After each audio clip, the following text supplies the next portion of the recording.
Welcome to yet another episode of Theology Talks You Like or Not. I am your host, Rev Saint, and I am so excited to be sitting with Talie. I love her because her voice is impeccable. She is a singer-songwriter. She's already introduced herself. We're gonna jump right into it because she has so much to share, and I'm hoping she can give you all a little treat by the end of this episode. You tune in to TTYL or not. Theology Talk You Like or Not. I am your creator, curator, investigator, sometime instigator, but definitely a liberator, Rev Saint. And for a few moments of your sacred time in this sacred space, I invite you to tune in as we talk good, talk back, talk loud, talk smack, talk life and love, talk true, talk music, talk art, talk faith, hope, peace, joy, talk justice, talk God. Let's talk.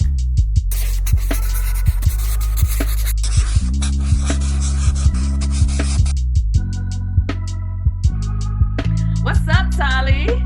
Hi. Thanks for having me. Napule. Yo, I am so excited for you to be here. You do so much on your social media platform. You do so much with your music. You do so much in the community.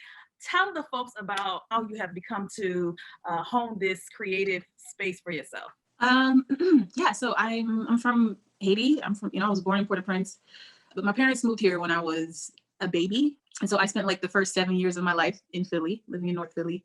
And then we moved to Haiti when I was 7. And then I moved back here again when I was 17. So I spent as much of my childhood here as I did in Haiti. And I think that explains everything that I do.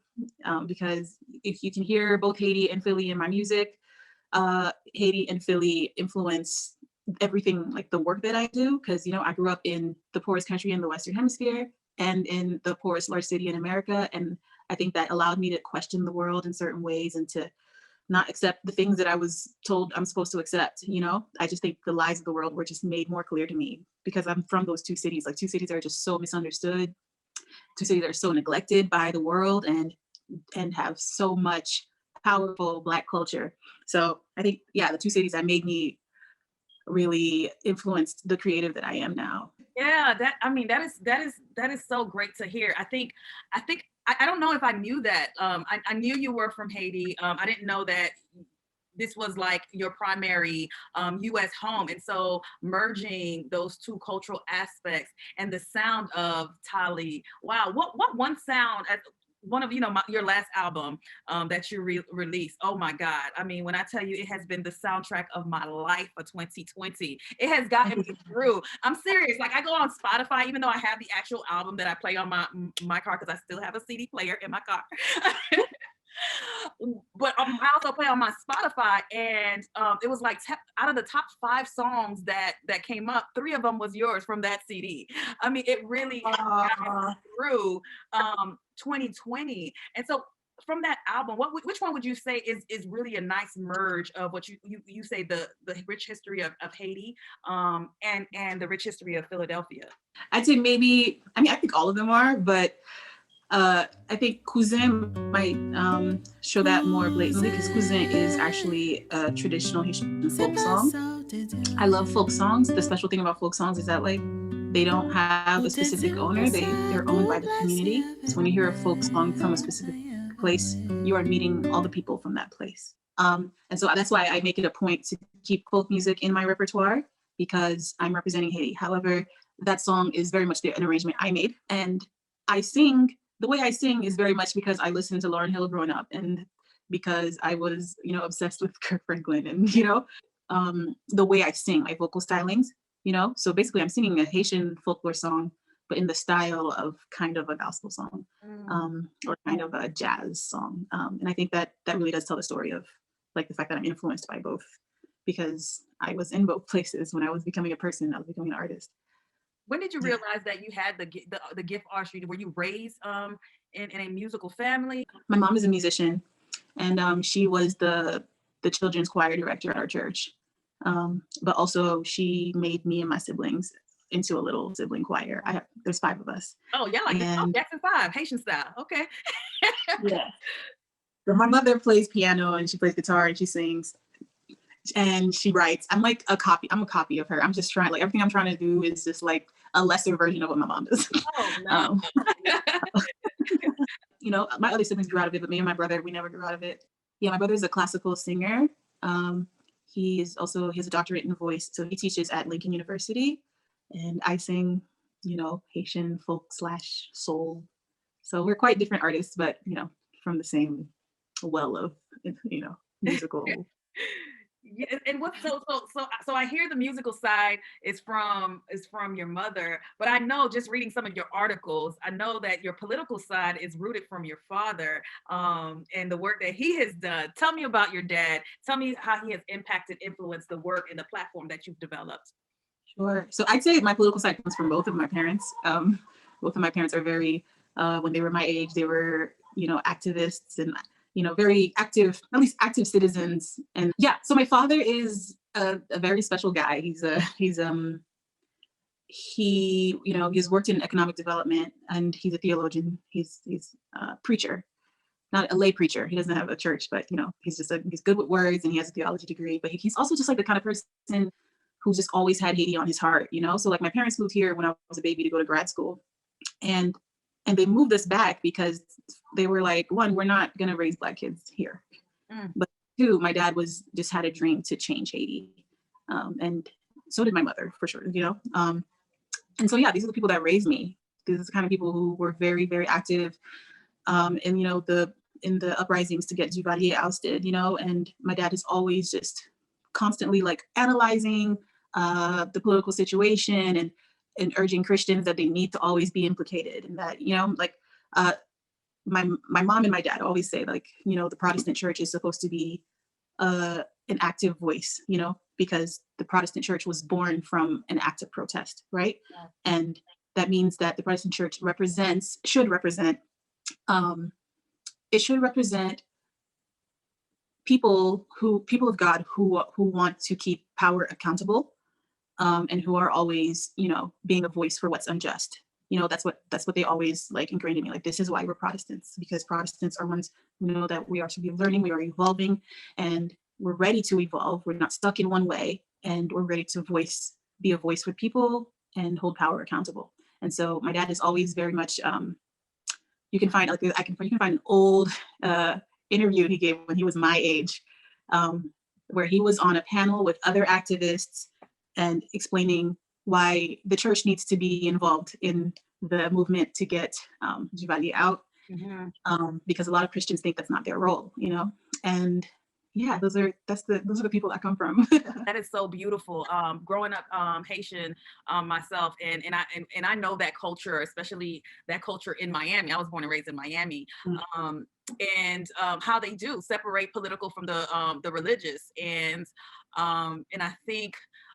One of the things that I often say about our people is that number one, first of all, we are the liberators. We are the one that kind of set the stage to showing what liberation looked like and should be about, and set other people free. Like, not only in the United States we sound the alarm, but in Cuba, in Puerto Rico, like there in South America, there was a lot of people who heard about what had taken place in this little island, you know, and what the slave did, and it kind of put them on alert, like the possibilities of what other enslaved people can do to regain their own freedom.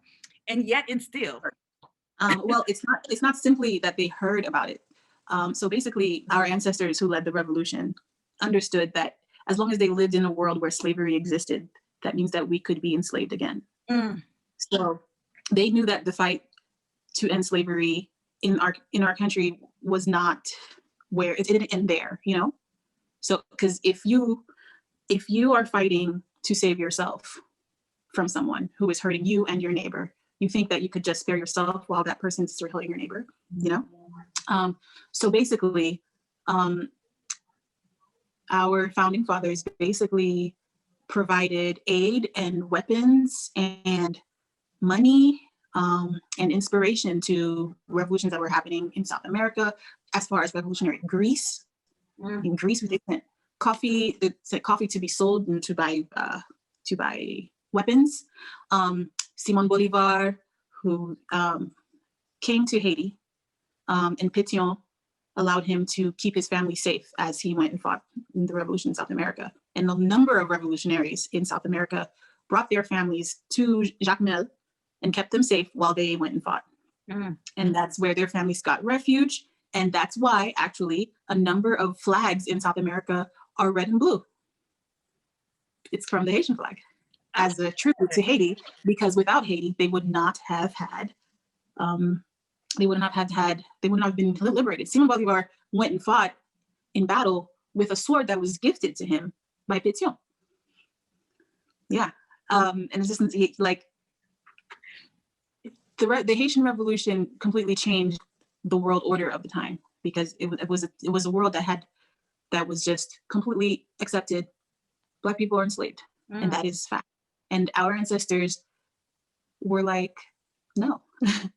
They dared to imagine a world without slavery, not just that little island, but everywhere. And they did everything they could to carry that message of freedom across, not just a message, but that mission. The 20th century, you can read about our diplomatic relations to other countries and how we basically moved in the way of always supporting uprisings and revolutions, because we are the mother of liberty in this side of the world. And yet, when we need aid, I mean, like we go into the 21st century, Haiti is in a devastating position right now. We have been struggling as a people. I have an opinion about that, but I don't want to. I don't want it to be. But I want to know your thoughts around the state of Haiti now. Why has she been forgotten? There's nothing that happens after the Haitian Revolution and our fight for freedom across the Caribbean and North and South America that wasn't influenced by the Haitian Revolution. The African people on the island fought all the largest armies of the world at the time and won over each one of them. Whooped the Spaniards, beat up the French, knocked down the British. The Haitians have a pride about them. The revolution is the most important thing to them. The first thing they instill in you is that you are the first Black republic.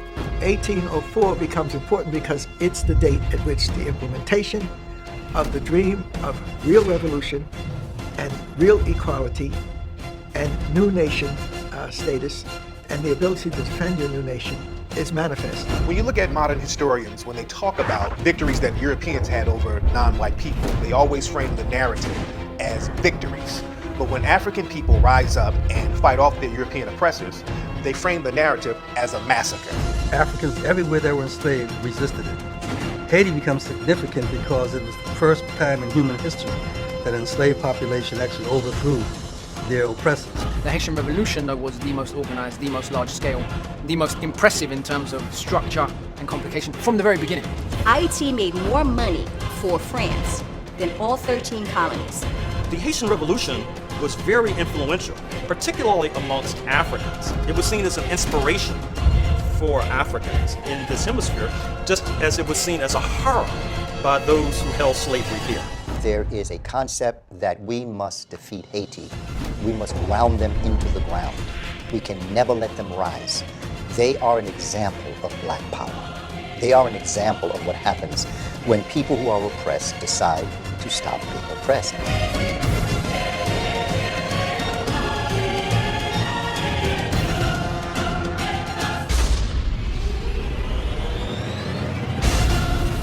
Not been forgotten. Haiti is continuously exploited, and actually it would do us some good if they forget us. Yeah, the price of 1804, it means that it affected how every country dealt with us, even after, like I just told you, Bolivar came and kept his family safe, and those flags are red and blue because of Haiti. After they gained independence, they didn't want to trade with us. They didn't want to do diplomacy with us. Haiti spent years and years fighting to get other countries to recognize us as a nation so that we could establish the alliances that need to happen for a country to be strong. And even those countries that we helped were like, nope, because we are Black. And so that attitude of punishing us basically for 1804 has continued through the way the powers, the bigger powers, the more powerful nations deal with us, you know? And so you can find harmful economic trade policies from the US, you know, that have a very, very big impact in the way we eat and, you know, in the dollars that are circulating in Haiti. But I don't want to put all the blame on them because the West can't do its job without collaborators, Haitian collaborators. People, the current government in Haiti are shameful, are a shameful example of like not knowing what you come from, you know? When you consider the legacy of 1804, when you consider everything I just explained to you, right? Mm-hmm. The person who was at the helm of that country, like they should know, like this is the legacy you adopted. The people who founded this country, let me tell you, when Pétion aided those people or aided the South American revolutionaries, he didn't ask to be paid. We didn't ask for territory in return. We just said, make sure when you win, you free every enslaved person there. When you hear Dessalines' vision for the country, Christophe's vision for the country, for everyone to have land and to own a part of the land of that, the land where they were enslaved, when you hear those visions and the fact that they were never able to bring those visions to fruition because they were killed by other Haitian leaders who did not have the same vision, you know, because not everyone had the same goal in 1804, right? Some people just wanted to be the next oppressors. Some people wanted like some kind of semi-version of slavery. And some people just were not into hearing about everyone getting land. Who am I gonna oppress, you know? And so those guys, this Dessalines died so fast. And Christophe, well, he died by suicide, but if a lot of people say if he had survived longer, Haiti would be a much different country. So I said that to say, the leaders today, like if they understood and appreciated that legacy, they wouldn't move the way they move, right? Haiti right now is being led in a way with greed and with a government that uses violence and terror to quell the voice of the people. You know, right now everyone's sitting at home because they're scared of getting kidnapped, and there's been so many massacres in the last 2 years, and they're being led by gangs who are rumored to have political affiliations, you know, and it's such a shame because when you consider people like me and you, right, we're here in America and we're Black and we're oppressed here, right? Like life ain't peaches and cream here for us, you know? So like when I consider, like when I come home from work and I'm exhausted and I'm like, I'm like, and my heart is heavy from whatever news, you know, of the week, you know, when I come home and I find out someone a few blocks away from me was killed by the cops that looks like me, you know, and you realize like the situation we're living in, you realize like you're broke and you have loans and you realize just how unjust this country is. And you're like, why am I here? Why do I live here? Right? Yeah. And if home had the things to allow us to grow and to be ambitious and reach goals and be stable, that's where we would be, right? We would be at home if we could. Like, for the most part, our parents came here either fleeing oppressive government or fleeing poverty, right? Yeah. And so when you consider that, like, we should be so angry. We should be so angry. We should be so angry at this country for their part in this, you know? Like, we're like people like us who are like, you know, dynamic women who are trying to make a name for ourselves, who are trying to care for our community, who are trying to make changes.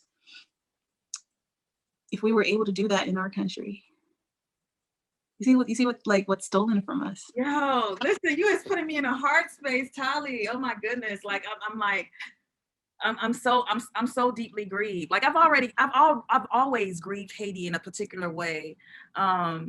I remember when 4 years ago when Trump became president, I was a chaplain at the hospital of University of Pennsylvania, and I was like, yo, once I'm done with this residency, like I'm gone, I'm out. Like I have a home in Haiti. Like, luckily for my family, we have a home. I have a school in Haiti that I support. I have family there. And I'm like, and I was looking at, and I remember being in that space, also seeing my Black brothers and sisters, as you're talking about, Haiti didn't only see freedom for themselves, but I'm like, not all of us have a home to go to. And I recognize my privilege in that situation. And I understand, like, me going back to Haiti, even now, if I was to go now, I am privileged. I come with a particular credential, particular status, just because of what I've been able to produce or be here in the United States. What is our responsibility? It's always hard for me to advocate for Haiti, especially when it comes to our people directly. As you say, we have a corrupt government in Haiti, as we do in the United States. It's just everywhere now. How do we rally our people? How do we rally this generation? This is why I say, why have we forgotten Haiti? I am not saying the people who are not Haitian or Haitian descent. I'm talking about us. Why have we forgotten her? And how do we rally? Yeah, so there's a number of things at play here. Like, I'm gonna start by saying, like, the why we've forgotten is that, like, immigration, first of all, immigration is a trauma. it's such deep, like, immigration is such deep trauma, and I don't think we'll ever begin to understand how deeply it's hurt us. I don't think we will be able to ever finish counting the things we've lost. Talie, okay? That phrase in itself, immigration is trauma. I'm sorry, I had to breathe on that one. Okay. So when you consider that our parents, a lot of our parents, or, those of us who are first or second generation, a lot of our parents were fleeing lives they never wanted to see again. They left and never looked back. And, or a lot of them left. And, like, when you consider, like, a lot of our mothers moving here never saw their siblings again, never saw their mothers and fathers again. Like, when they moved here and completely lost their entire communities, they became completely different people. Like, if you had to get up and leave and be somewhere where you don't have your community anymore, it does something to you. And so when you consider that we were raised, a lot of the first and second generation Haitian Americans were raised by that generation, people who didn't have the tools or the language to deal with the trauma that is immigration. There's no way we were going to remember Haiti, because they didn't come here equipped to pass on a certain heart for Haiti to us. And I don't want to say that as a blanket statement, because, a lot of people's parents taught them Creole. A lot of people's parents made sure they visited Haiti. A lot of people's parents made sure they attended a Haitian church. But for a lot of my Haitian American friends, church is the only experience of Haiti they have. Yeah. It's just a church. And, like, there's so much more to Haitian culture than church, and church is often like us singing American hymns in Creole, So it's like, yeah, you learn some Creole, that's about it. And then there is that, like, a lot of our parents, they were doing their best they could with what they had and what they knew, right? I know a lot of people who thought, teaching their children Creole would set them back, or because they know that they came here with a very specific mission, right? And that's for you to be successful. So who has time to be passing on Haiti to you when I'm trying to make you into more than I am, right? But so approaching that with some grace, and understanding that, like, our parents did what they could with what they had. And as adults now, I think us millennials, we have been very much in the game of unlearning things, like, we've interrogated so many things we knew, everything we know about gender, what we know about finances, what we know about body image, like, we've been in the game of interrogating things, right? Like, we no longer just turn on a TV show and just watch the TV show. Now we're like, where are the Black characters? Who was behind the camera? And blah, blah, blah. So since we are that generation that's so ready to question things, my encouragement is to tell people, like, you take that same lens where you interrogate things and you turn it to Haiti. Because the way that you are questioning, why are the cops that are supposed to protect us killing us? And I want you to take that same inquisitive mind that's asking those questions, that's saying something ain't right. You turn it back and you take it to Haiti. But before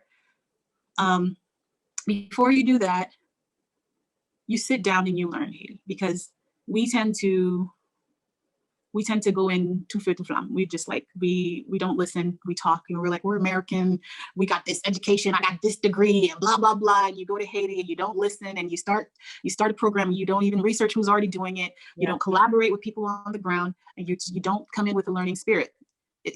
When you consider that you weren't even exposed to a lot of things of Haiti, so how could you come in not ready to learn, right? Yeah. So the first thing is we need to learn to listen to Haiti. And so the same way we've learned to, we've unlearned all those things because we read Kimberly Crenshaw and we follow prison culture and, like all our favorite thinkers, and we read Asada, like you find the Haitian equivalent of those, right? Because there are organizers in Haiti, and there are thinkers, and there are writers, and there are bloggers, and there are advocates, and you follow them and you listen to them, and you learn and you shut up. And you put your money where your mouth is. The things that we talk about here in the United States, the things that are important to us, and turning our lens towards Haiti. Most recently, or a couple of months back, you wrote an article where, the queer issue has always been an issue here in the United States. I believe it's also an issue in Haiti. You wrote a wonderful article in your platform. What brought that on for you? If you can share a little bit about that, what brought it on, and why was it so important that you turned the lens towards Haiti? Sure.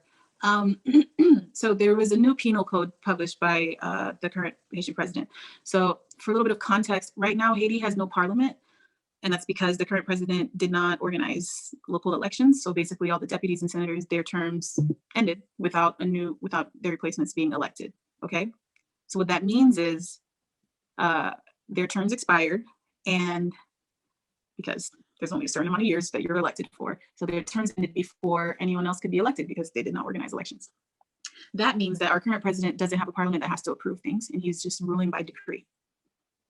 So he's just like, stamp, this is new, stamp, whatever, stamp, currently he's put together a committee to rewrite the Constitution.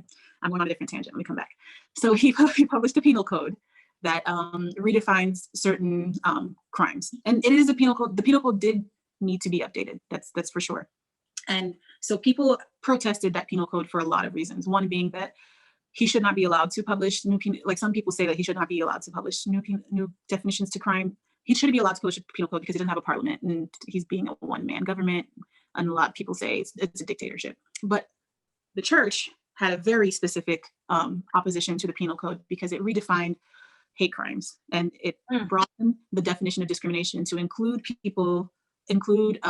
discriminating against people based on their sexual orientation or their gender, so basically the LGBT community is added, gets certain protections, So they increased the punishment for if you attack someone because of their gender or because of their sexual orientation, or if you kill someone because of their gender or their sexual orientation. And there's also that if you discriminate against someone by not offering them a job or blah, blah, blah, blah, blah, blah. And so there's really, really popular Haitian pastor in Florida. He's his name. I know who you're talking about. Go ahead and call it out. Honestly, I don't even remember his name right now. What's his name again? Yeah.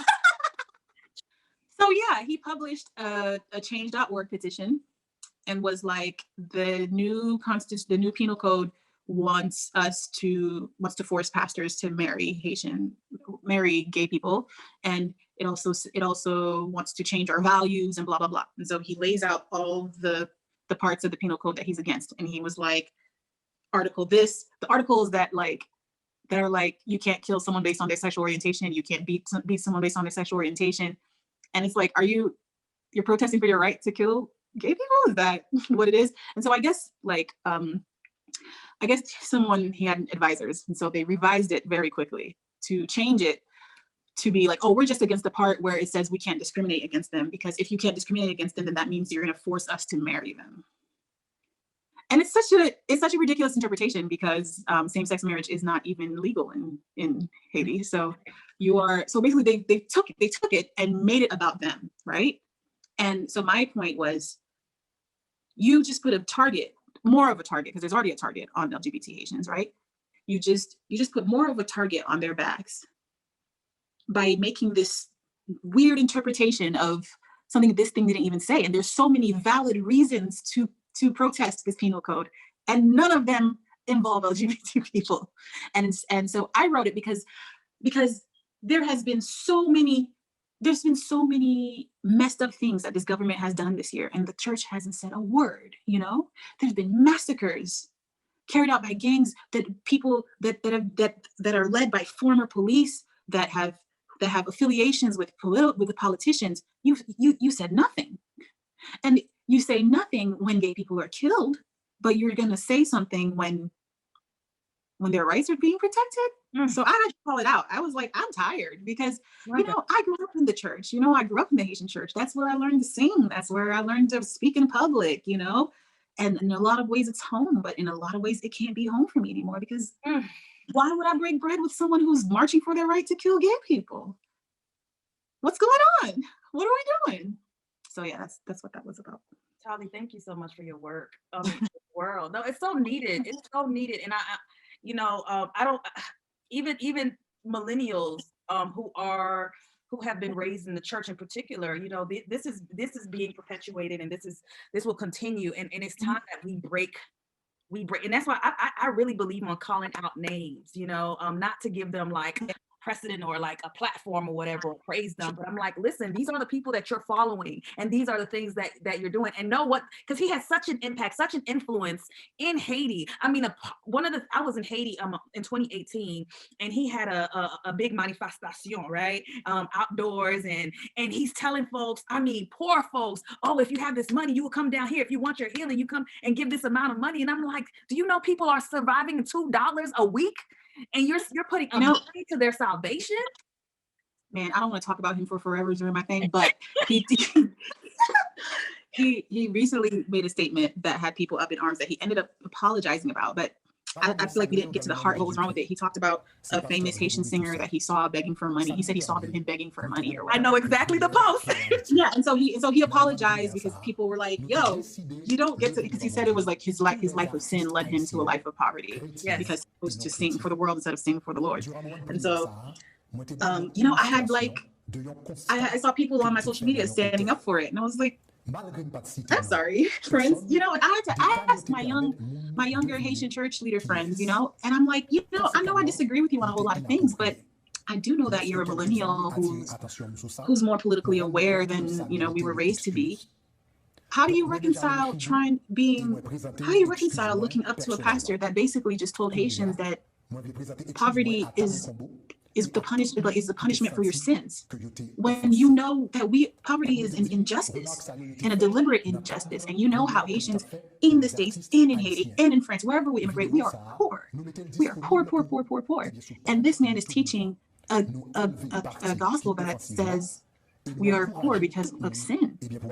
Like, I know you don't agree with that. I see you post Black Lives Matter. So if you post in Black Lives Matter, at the heart of this issue, you can't tell me that you think we're being punished for sin. That's, let's talk here, Yeah. Tying their poverty to sin is also a way for him to connect their salvation to money. And this is what it's prosperity gospel again. That's why we left the Catholic Church. That was why Martin Luther posted those 95 Theses to the doors of the church. No, because people were buying salvation. Yeah, and I don't know why. Like, why don't people? We're so quick to, and I'm all about reconciliation. I'm all about, forgiving someone, but we're so quick to forgive without allowing the person to wrestle with, like, you need to really wrestle with your theology. You need to really wrestle with the thing that you're saying and you're selling to the people. Like, just saying I'm sorry is not enough anymore. Yeah, and the problem I had with that apologies, he apologized to the singer, and I'm like, you didn't address what was harmful at the heart of the message. And my friends were like, I forgot, you're hurt because you're a musician. And I'm like, no, this has nothing to do with me being a musician. Like, it's really offensive to Haitian people. It's offensive to all people. Yeah. Here's the thing. Like, I feel like people are afraid to dig and think for themselves. I think we've made our ministers, our clergy people, our gods, and we are lazy with our faith almost. Like, why don't you wrestle? Like, why don't you question? Why don't you push back? That's what Martin Luther did, right? And like, at what point is enough? Like, how many times are you going to offend me? And I forgive you, like, only for you to offend me again? Like, I have such a hard time. I mean, I like I said, I was born and raised in Miami. I tell you, 75%, maybe even 80% of my family are worship of Pastor Gregory, okay? And you know what? I really don't judge. And I know I have a particular education and foundation, but even before I went to seminary, I often questioned church leadership. Hence why I went, right? Like, something ain't right about this church. I got it. There has to be more about this God, right? But I see them in revival and worship and serving, not God, but the church and this man, and it breaks my heart. It's like, I don't even know, like, I'm like, you all are like in a trance, and I don't even know how to shake you out of it. I'm so happy about this conversation. And frustrated at the same time. Sorry, yeah. No, it's good. It's good. It's so yeah, good. no, like I didn't consider that you have a special perspective on this as a Haitian pastor yourself, you know, a Haitian minister. So yeah, it's something I've wanted to ask more of my younger Haitian church leader friends, like how are you committed to being different? What we've done, you know, because there's a reason a lot of us have left the church, and like so many of us, you know, so many of us left the Haitian church. And how are you committed to being different? How are you committed to not just repeating the old things, but now with like funnered praise music, you know, because that's not enough. Yeah. That is not enough. That is not enough. Talie, thank you so much for your time and your space and your energy and all of that you've given us on this episode of Theology Talks, Like or Not. Would you bless us? Would you bless us? If at all possible. You don't have to play, or just give us a tune, whatever you want to do. Give us a tune, maybe in both Haitian and in Haitian Creole and English. Bless the one here. Which one here? Oh, you know my favorite. Lagem sous tête mon. Yo, when I tell you that song takes me to a place, like I could literally, it makes me float. That song is so beautifully written. The prayer to your father, for your mother, and it brings me to a place. But that's the one. Thank you. Yeah, when you said that, like, that the album carried you through 2020, like, thank you so much, first of all. Like, your support, you've always been such a strong supporter of my work. Yeah, but like that was the goal, my goal when I made the album. The whole album is about finding the sun, you know, just like when, you know, times are just so rough, not even the sun feels right. And just, you know, all of the songs are like prayers, you know, like here are things I want, here are things I'm searching for. So that song in particular is about like asking for peace of mind. I just want to feel like I'm okay, you know. Ashe. Ashe. Take it away.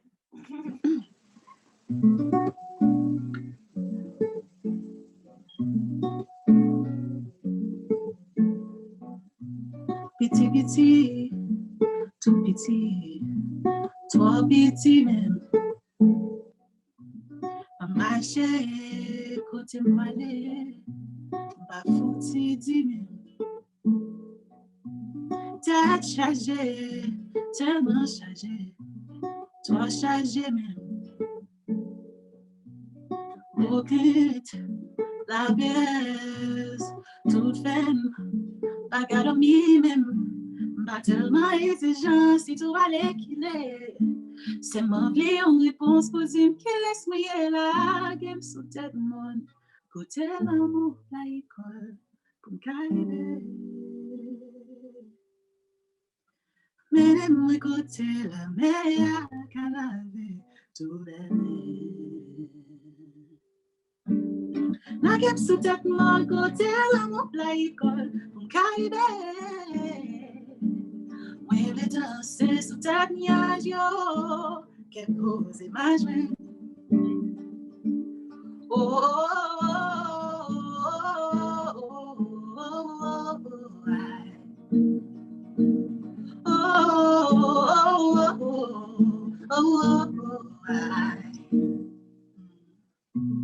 Kimbe, not Kimbe, me grieve point coup de qui m'est passé. Nous la mêlette pas de fête pour moi. Oh, mon bon petit guérison qu'elle m'a besoin. Pas tellement exigeant, si tout va aller qu'il est. C'est m'emblé en réponse pour dire qu'au bout de la on vous dit chérie, je vois l'arrivée. Oh, maman, pour moi, clair. Ouh, là, il y a nous tout le monde. Côté l'homme, là, il colle, pour arriver. Mais moi, côté la mer, qu'elle avait tout les moyens. Ouh, là, il y a nous tout le monde. Côté l'homme, qu'elle arrive. Moi, les danser, c'est un yadio. Qu'elle pose ma joie. Oh, oh, oh, oh, oh, I, oh, I, oh, oh, I. Poussière dans la gemme, maman, qui guérit maladie, papa, rend justice pour frère, qui compte pour moi, et pour la même, tout ça m'a fait. Sont si, de qu'elle a posé. Oh, oh,